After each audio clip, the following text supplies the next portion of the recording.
Boa tarde. Bom, vamos hoje falar sobre um assunto que todos já devem ter ouvido falar, já conviveram, conhecem alguém, convivem com alguém que possui, que infelizmente é doente pelo fato de estar envolvido com as drogas, que possui a necessidade de estar convivendo num mundo onde o retorno é muito mais difícil. Então, eu vou começar minha palestra abordando a história, porque muitos, para quem não me conhece, eu faço uma abordagem normalmente filosófica, psicológica, e aí eu faço todo o panorama espírita, para que vocês possam entender quem e o que está afligindo o nosso ser, o ser humano. Nós começamos aqui há 5.000 anos antes de Cristo. Ali no Irã, no norte do Irã, foi encontrado resíduos de vinho resinado. Então, há 5.000 anos antes de Cristo, já se era consumida a bebida alcoólica, no caso, o vinho. 4.000 anos antes de Cristo, os chineses já usavam a maconha. Ou seja, 4.000 anos antes, já havia consumo de drogas no mundo, aí, especificamente na China, já havia o consumo da maconha. 3.500 anos de Cristo, lá na Mesopotâmia, os sumérios já consumiam o ópio, ao qual eles chamavam de flor do prazer. Então vocês percebam aí, no olhar reencarnacionista, o quanto o nosso perispírito já está ali, abrindo suas feridas a cada reencarne com as drogas já envolvidas. Porque lembrando que a gente nós viemos daquele ser primitivo, daquele homem que batia na cabeça das mulheres com a tacape. Então, nós tivemos vários reencarnes já com o uso de produtos, de drogas. No século XVII, inventaram o gin, lá na Holanda. E foi tão popularizado, cresceu tanto, a onda foi tão forte, que no século XVIII teve que ser criado um programa nacional para tentar diminuir, porque eram jovens, crianças, mulheres, homens, se alcoolizando com gin. Isso, século XVII e XVIII, não faz tanto tempo assim não. No século XIX surgem os charutos, os cigarros, mas até então eram-se usados cachimbos e eram-se usados, eu não sei se vocês têm conhecimento, tem muito filme que passa de piratas, o chamado rapé, que era em pó e colocavam no nariz e se aspirava. Em 1884, já estamos chegando aí bem mais próximo, o uso anestésico da cocaína foi popularizado. E teve lá o senhor John Pemberton, que lança nos Estados Unidos uma bebida deliciosa, um xarope à base de cocaína e cafeína. Sim, a Coca-Cola tinha cocaína. Só foi retirada depois de 1901. Ainda tem a cafeína, a cocaína não. Então, aqueles que dizem, não, mas Coca-Cola tem cocaína por causa do nome Coca e tal, realmente, hoje é uma mentira, mas no passado foi uma grande verdade. Então vamos aqui entender um pouco o que é droga. As drogas são separadas entre as lícitas e as ilícitas. Tá? Eu sei que para muita gente aqui eu estou falando coisas que já têm um conhecimento absoluto, um conhecimento amplo. E para outros talvez seja novidade. e até conhecimento para os mais jovens. Então, o álcool, o cigarro, o café, são todas drogas consideradas lícitas. Também há aquelas drogas que são receitadas, que usam sim, que fazem mal, que alteram nossa forma de pensar, mas elas são receitadas pelos médicos. E por esse olhar, por esse ângulo de visão, elas se tornam lícitas. Todavia, existem as ilícitas, que nada mais são que aquelas que são contra a lei, que não são de uso público, que são vetados o seu consumo. Entre elas, a mais consumida hoje no Brasil é o crack, ganhando até da cocaína. Então, vamos definir o que é droga. A Organização Mundial de Saúde, a OMS, ela define droga, ou melhor, que droga é toda substância que, introduzida no organismo, produz nele alguma alteração. São, portanto, substâncias psicotrópicas, que atuam como calmante ou estimulante, agindo sobre o nosso cérebro e alterando de alguma forma a maneira e o psiquismo. É por isso que eu disse que as drogas, muitas vezes receitadas, os antidepressivos, são drogas que fazem você ficar mais estimulado. E são drogas que alteram sua mente, que mexem com o seu cérebro. São lícitas porque têm o aval de um médico, de um profissional capacitado para receitá-la. Seu uso se faz por via oral, ou endovenoso, ou inalação. O que ocorre? Ao entrar na corrente sanguínea, ela chega até o sistema nervoso central, modificando completamente o comportamento das pessoas. E isso pode ocorrer até por tempo ilimitado, causando euforia, causando alegria, causando aliviamento de certas dores, sofrimento em alguns casos. O uso frequente de drogas leva à dependência. Portanto, o usuário de drogas é um dependente químico ou um dependente de psicotrópicos. Aqui nós vamos mostrar para vocês um teste que foi feito com aranhas. Não foi muito longe, não. Foi feito aqui no UFPB. O que acontece quando nós damos algum tipo de droga para a aranha? Aqui nós vemos uma teia de aranha normal. Opa, obrigado. Então, uma teia de aranha normal.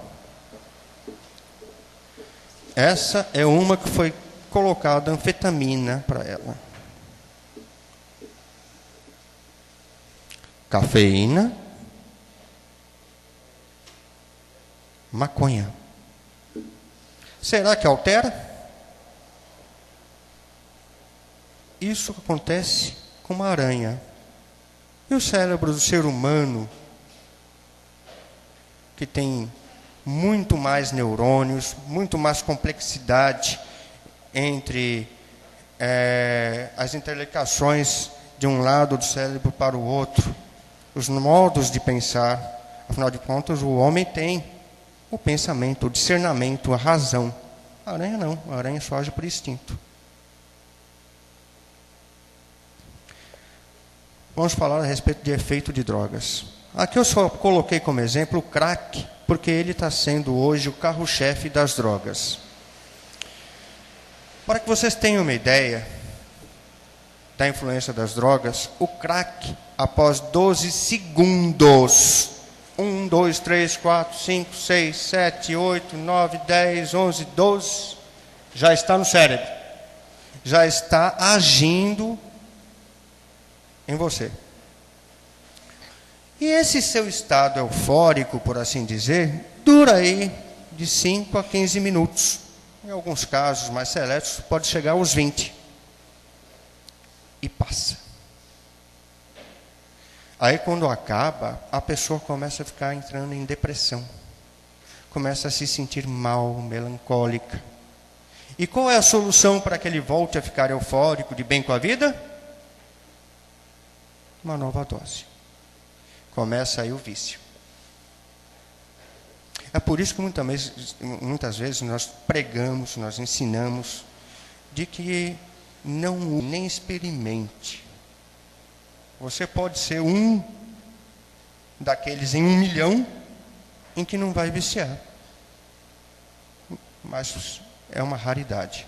A grande maioria, principalmente em tratando de crack, não tem escapatória.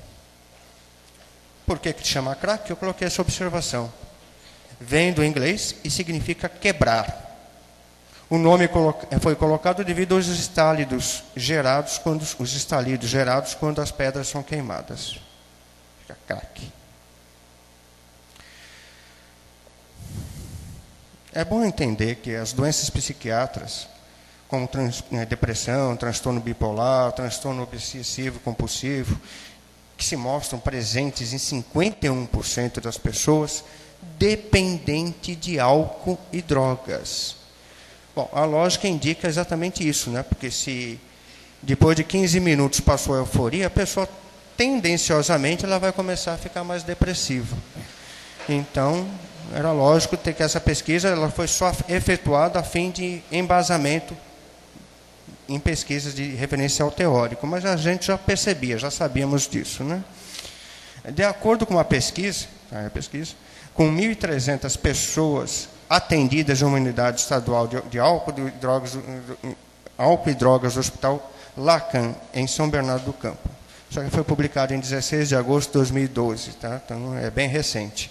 Então está confirmado. 51 pessoas das pessoas que consomem drogas ou álcool ficam com transtorno bipolar, entram em depressão, ficam com problemas de obsessividade compulsiva.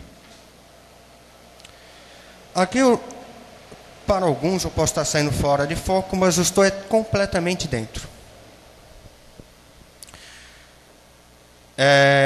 Ayahuasca.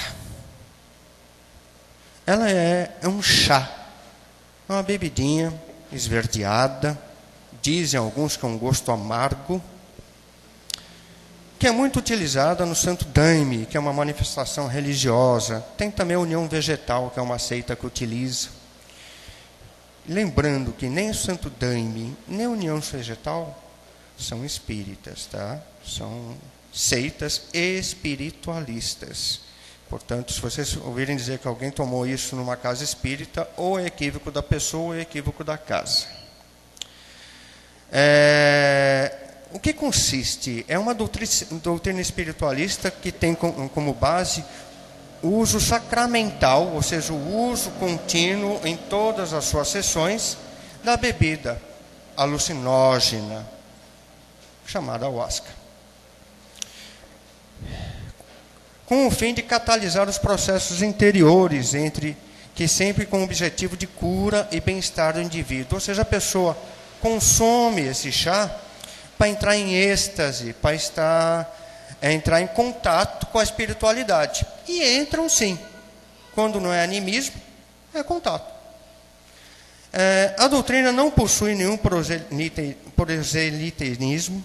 Ela vem sendo praticada, mas de maneira mais individual. É a seita que faz isso, ela não prega esse uso, não divulga isso, não é o tipo de fachada para entrar na União Vegetal ou para entrar no Santo Daime, você usam isso como alegoria. Muito pelo contrário. É uma coisa só dela. Quem quiser experimentar, que entre nesse tipo de religião.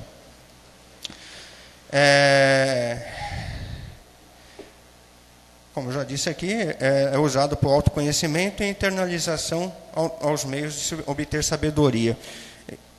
Isso vem de outras seitas aí. A gente vê aí alguns filmes, inclusive americanos, o famoso Cachimbo da Paz. Tem algumas aldeias aqui no Brasil mesmo que raspam as costas de um tipo de sapo, que também é um alucinógeno. Então, está muito na cultura também. Então, eu não estou falando aqui contrapondo, tá?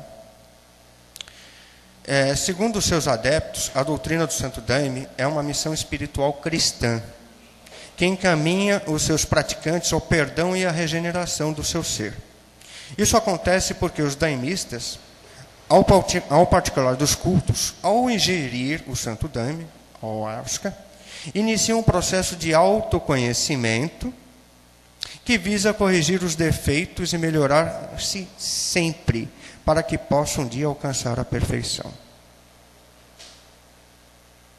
Será? Toda vez que consumimos algo psicotrópico, nós entramos em transe, ficamos eufóricos, temos contato com a natureza. Tem aqueles que vêm até o elefante cor-de-rosa, e não é nenhum espírito. Então, o que eu quero lançar aqui é um alerta, que muitas vezes há contato sim espiritual, e outras é a sua imaginação agindo por conta do psicotrópico. Aqui são algumas considerações, eu não vou nem me perder muito tempo aqui, é só para vocês entenderem que ele atua no sistema GABAérgico ligado ao da ansiedade. Então ele é eufórico, ele deixa você alegre, contente. Tá? A sua duração é de 8 horas. E um detalhe que eu não poderia deixar de comentar, ele não vicia. Então ele não é um chá que vai deixar você viciado no sentido de ir para a corrente sanguínea, de fazer alteração mental e você ficar que nem no crack, querendo se sentir bem novamente, 5 minutos depois que acabou o efeito. Todavia, há algumas controvérsias, porque você não está viciado no sentido biológico, mas você pode se viciar no sentido psicológico, no sentido de querer estar sempre em bem-estar, em contato com esses espíritos, em contato com a natureza. E aí você vicia na atitude de tomar o chá e entrar em êxtase. E não por ser, por si só, algum problema biológico, alguma ação biológica em você. Então, temos que tomar muito cuidado com isso. Lembrando que nem as pessoas que têm toque, né? Que tem pessoas que por costume de nervoso, para se sentirem mais calmas, ficam mexendo o cabelo, a orelha, tamboreando os dedos. Isso são vícios psicológicos. E há um alerta que eu lanço. Você pode viciar-se psicologicamente num chá que lhe faz bem. Que nem um cafezinho, que é uma droga lícita. Agora, aquele que toma café pelo menos 4 vezes por dia, fique sem tomar uma vez. Vocês vão perceber que vai vir, no mínimo, uma dor de cabeça. Aqui, algumas celebridades, só para constar como informação, tá? Eu estou dando informações para vocês. Ney Matogrosso consumiu, em 1988, por 2 anos, segundo ele, palavras dele, frequentou a seita. Hoje ele já não é mais seguidor, conforme afirmações dele. Mas continua bebendo chá. Só uma colher em casa, quando tem alguma questão a resolver comigo mesmo. Margareth Menezes, cantora, é integrante nos anos 90. Foi integrante, né? Mas não gosta de falar isso publicamente. Já frequentou o catolicismo, já frequentou o candomblé. Até pouco tempo, pelos nossos conhecimentos aqui, ela fazia parte da União Vegetal. Maitê Proença foi adepta durante 3 anos e chegou a afirmar que o Santo Daime se tornou a coisa mais importante da sua vida.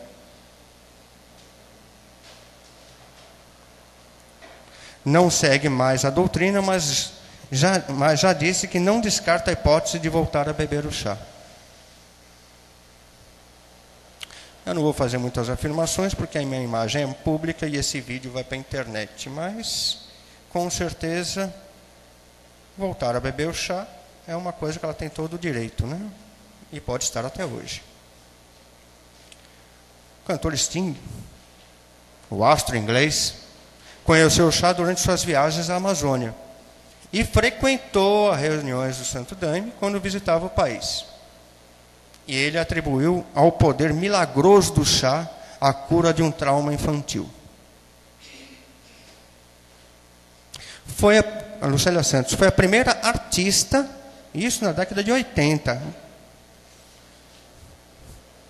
a reconhecer, a admitir publicamente que era adepta da seita e, portanto, que consumia o chá. Foi, inclusive, militante do Partido Verde. Não tem muito a ver o nome do partido com o chá, mas consta aqui. Eduardo Zeck, músico, foi ao Santo Daime durante 4 anos na década de 90. Ele disse que acredita no poder terapêutico do chá e conta que já testemunhou muitas curas, mas não frequenta mais a seita. Eu acho estranho porque todos eles falam que não frequentam mais, né? Bom, vou deixar meus comentários à parte, porque palavras são usadas contra nós mesmos, mas fica lançada a dúvida, né? Mas eu gero a polêmica aqui. Para se fazer esse chá, quem faz os chás são as crianças e as mulheres, algumas grávidas. Será que vale a pena? Será que isso funciona? Será que é assim que tem que ser? Eu devo aqui afirmar a vocês, eu tive agora, o ano passado, no Congresso de Psiquiatria, e está tendo, a nível nacional, são já 4 estados, universidades interligadas, fazendo testes com o Santo Daime, com o ayahuasca. E está sendo, ainda comprovado, ainda está em testes, mas existe aquela depressão que é a mais grave, que é aquela que está à beira do suicídio. São pessoas que estão praticamente em estados lamentáveis. E fizeram testes durante 2 meses. 2 meses. Eu não me recordo agora qual era a quantidade por dia do chá. Mas durante 2 meses consumiram esse chá. Fizeram testes com essas pessoas. Depois pararam. Não deram mais uma gota. E quando eu fui nesse congresso, já faziam 5 meses que não estavam consumindo chá e não estavam mais depressivos. Não voltou, nem no sentido mais leve. Então, há um norte terapêutico. Há uma maneira de você fazer um tratamento sem usar drogas que viciam. Só que eu acho que isso tem que ser feito através de pesquisa, através de profissionais experientes, através de médicos que tenham a capacidade de julgar e testar o que estão fazendo. Comentário meu. Agora nós vamos abordar os efeitos das drogas em pessoas que estão grávidas, em mulheres grávidas. E aqui eu começo logo de cara com uma coisa chamada síndrome alcoólica fetal, que é quando as mulheres consomem o álcool quando estão gestantes. Isso foi descoberto já na década de 70, tá? Portanto, eu considero muito novo, já devia existir há muito tempo, mas infelizmente ninguém havia se atentado a isso. Eu vou ler aqui que fica mais fácil. O termo síndrome alcoólica fetal, o SAF, surgiu com a maior consistência no início dos anos, no início dos anos 70, para descrever o quadro clínico observado em filhos de mães que fizeram uso abusivo de bebidas alcoólicas durante a gravidez. Então, lá nos Estados Unidos, começou a aparecer muita criança com esses mesmos quadros de problemas, com esses mesmos tipos de características de doenças, por assim dizer, por transtornos. E aí começaram a pesquisar e perceberam que eram filhos de mulheres que consumiram álcool, que eram alcoólatras. O que acontece com essa criança? Perde completamente a atenção. São aquelas crianças aéreas, é o chamado déficit de atenção. É claro que com isso tem baixo rendimento escolar, tem distúrbio de comportamento e começam a ter problemas sérios de inserção social. Existe uma outra característica, não sei se eu cheguei a colocar aqui, além dos problemas renais, congênitos no coração e até da deformidade dos dentes. No cérebro, entre o hemisfério esquerdo e o direito, existe o córtex, que é o que faz o intercâmbio entre um cérebro e outro, lado esquerdo e lado direito. Uma grande maioria dessas crianças nasce sem o córtex. Portanto, não tem lateralidade, não sabem como mexer, não sabem como se equilibrar. Tem problemas sérios. Cocaína. A cocaína atravessa rapidamente a barreira da placenta sem sofrer metabolização. Age diretamente na válvula fetal, obstruindo ou deformando várias veias da criança, do feto, além de malformações. Aí o exemplo, uma das malformações mais frequentes seria o ovinho do testículo para cima ou ausente. Aí tem que fazer um caso de cirurgia, né? Tem que abrir e descer.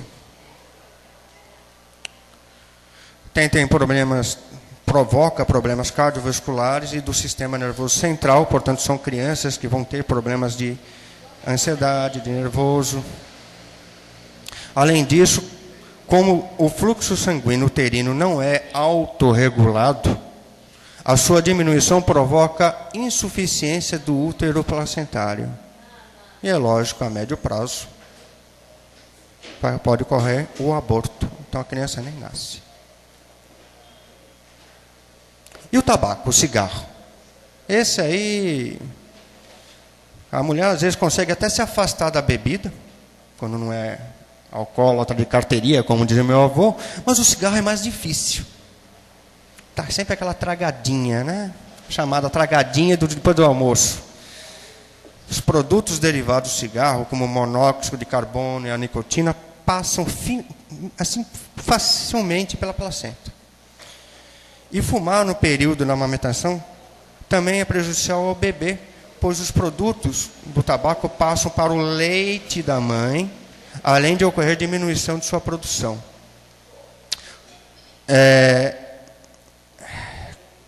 A criança nasce com a nicotina no corpo.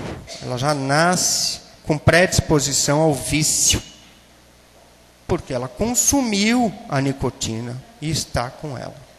E é claro que a nicotina ela causa efeitos no corpo, por isso que ele vicia. Então é uma criança que vai nascer, às vezes, mais eufórica, mais nervosa, mais ansiosa, porque está sentindo falta da nicotina que foi ali produzida durante a gestação. A placenta de mães tabagistas apresenta maior incidência de retardo no crescimento intrauterino. Ou seja, a criança vai se desenvolvendo e a placenta não. É para ver o perigo, né? Você sabia que cigarros são projetados para afetar diretamente o cérebro?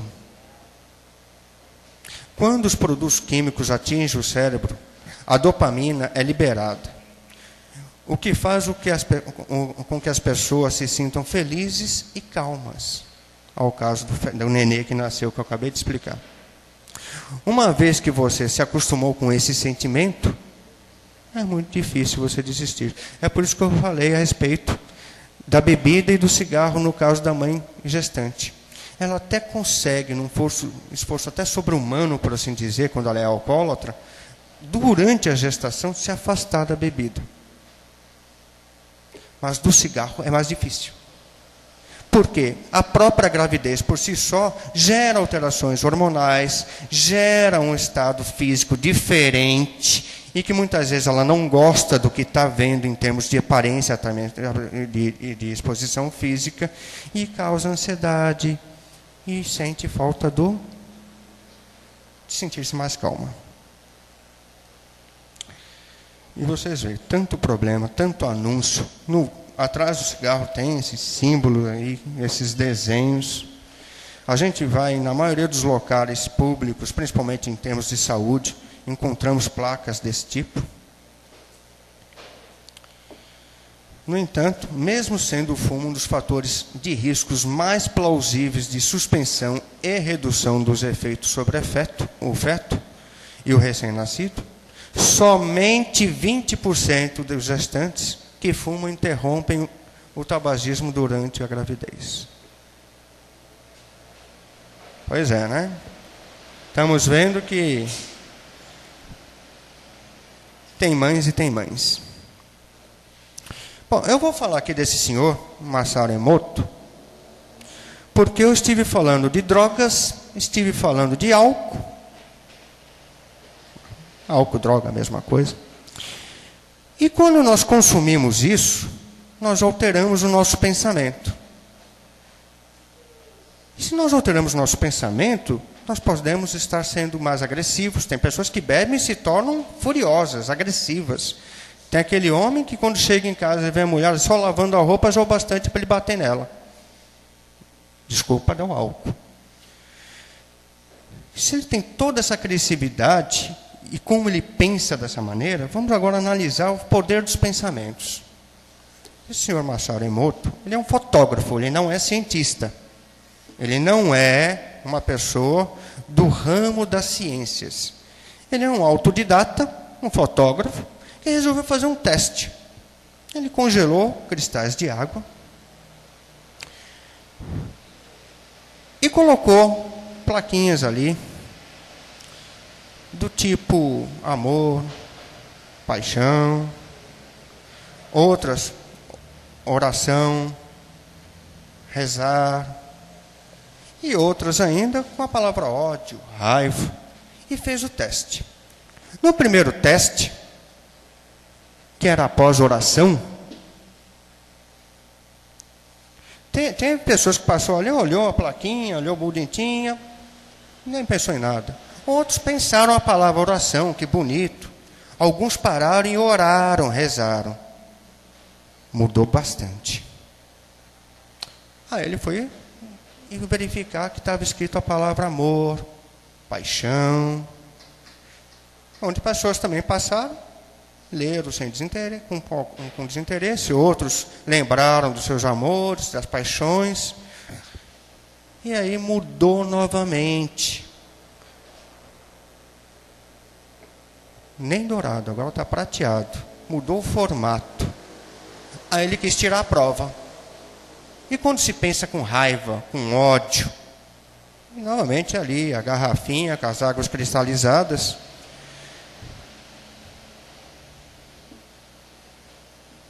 Com raiva, ódio, as pessoas projetam algo bem diferente. Até hoje existe uma gama de cientistas tentando provocar que é uma farsa.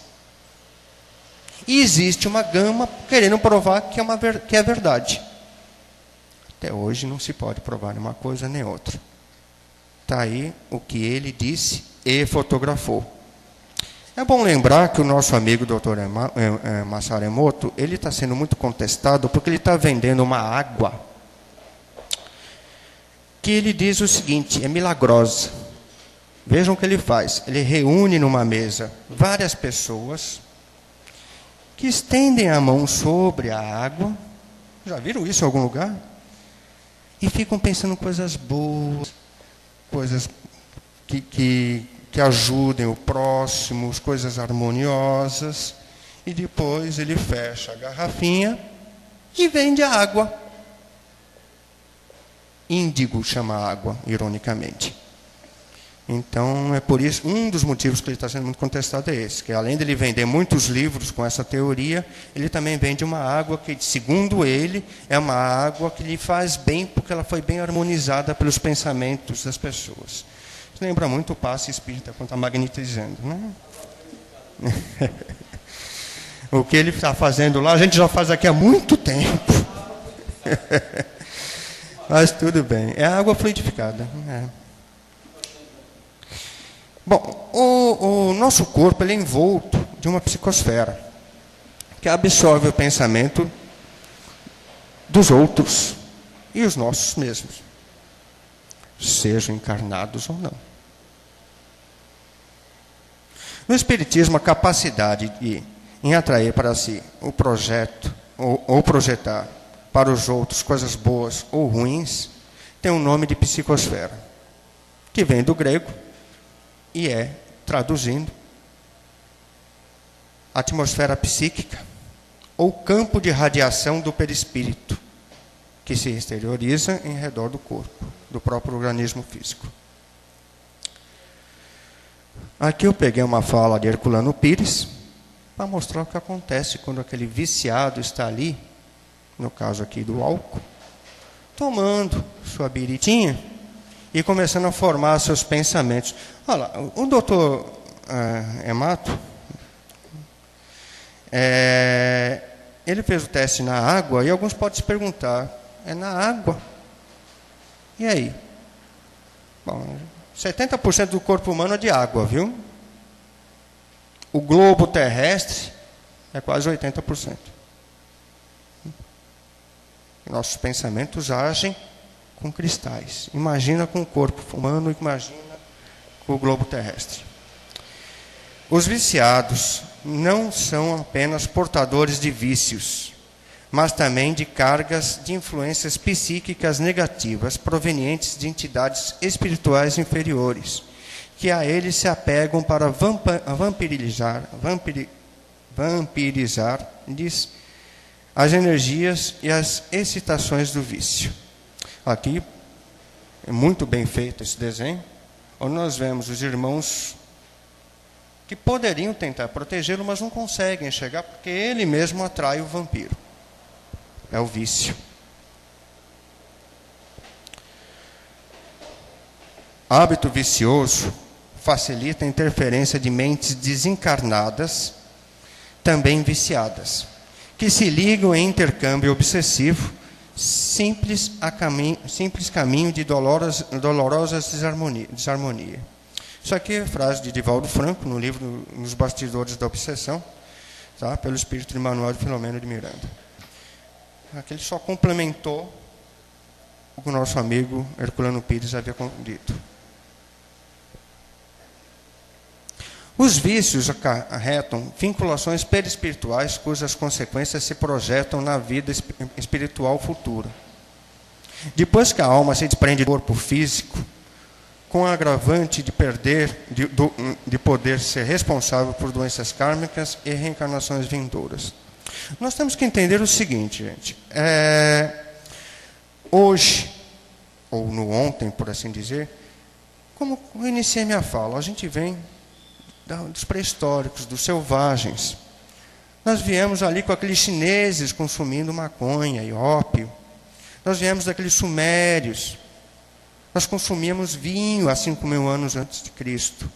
Então, a cada reencarnação, nós temos que passar de forma evolutiva por isso.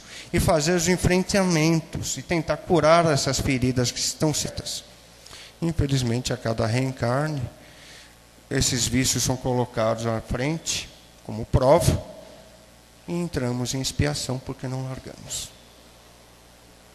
É oportuno lembrar ainda que muitos viciados são pessoas dotadas de mediunidade, sofrendo a atuação de entidades espirituais que se sintonizam com seus pensamentos e se comprazem em fazer com que se mantenham no vício e dificultam a sua recuperação, indicando a necessidade de um tratamento espiritual que deve ser feito paralelamente ao tratamento médico.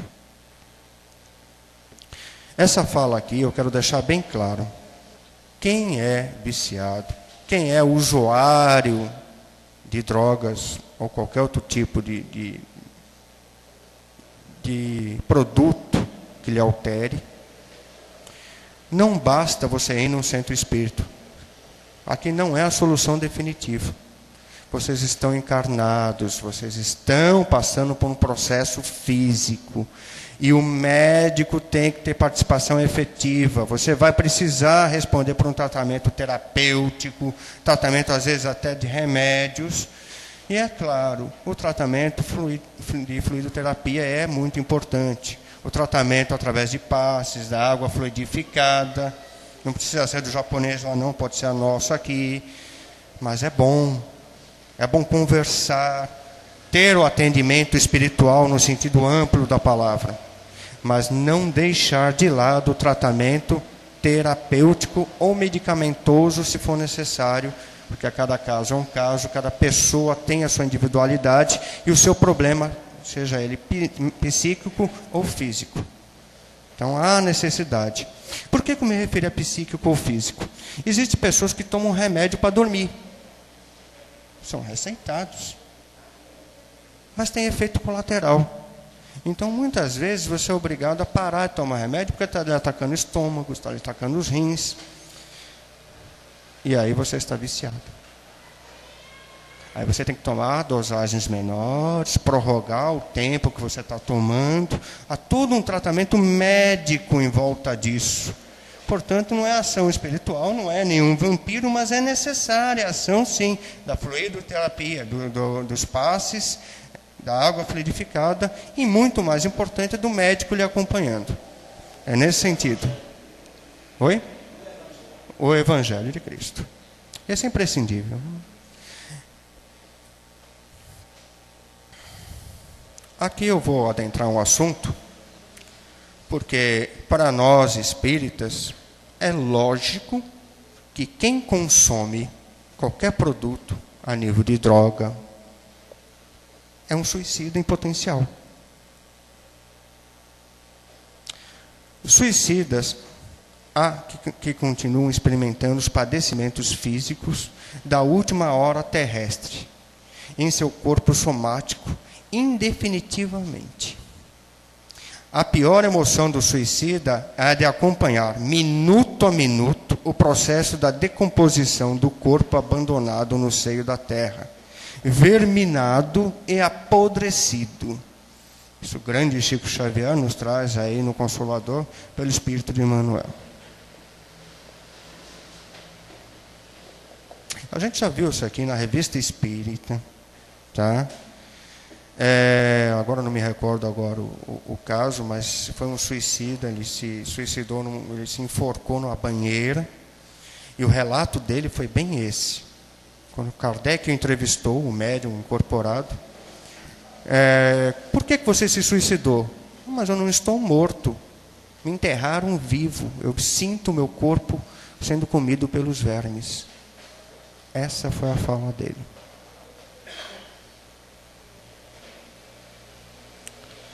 Na questão 952 do Livro dos Espíritos, comete suicídio o homem que perece vítima de paixões que ele sabia lhe haviam de apressar o fim, porém, a que já não podia resistir, por havê-las o hábito mudado em verdadeiras necessidades físicas. Ou seja, é um viciado crônico, literalmente.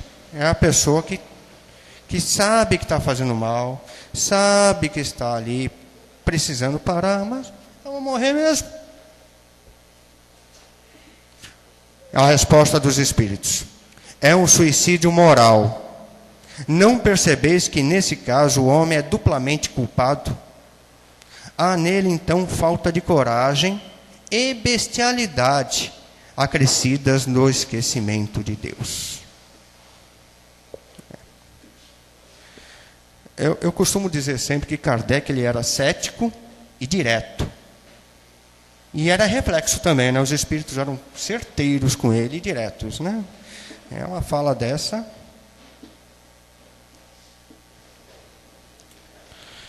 A educação moral à luz dos evangelhos sem disfarces nem distorções, a conscientização espiritual sem alardes, a liberdade e orientação com bases na responsabilidade, as disciplinas morais, desdedo, a vigilância carinhosa dos pais e mestres cautelosos, a assistência social e médica, a incontribuição fraternal, constituem antídotos eficazes para o berrante problema dos tóxicos, alto flagelo que a humanidade está sofrendo, por haver trocado os valores reais do amor e da verdade pelos comportamentos irrelevantes, quão insensatos da frivolidade.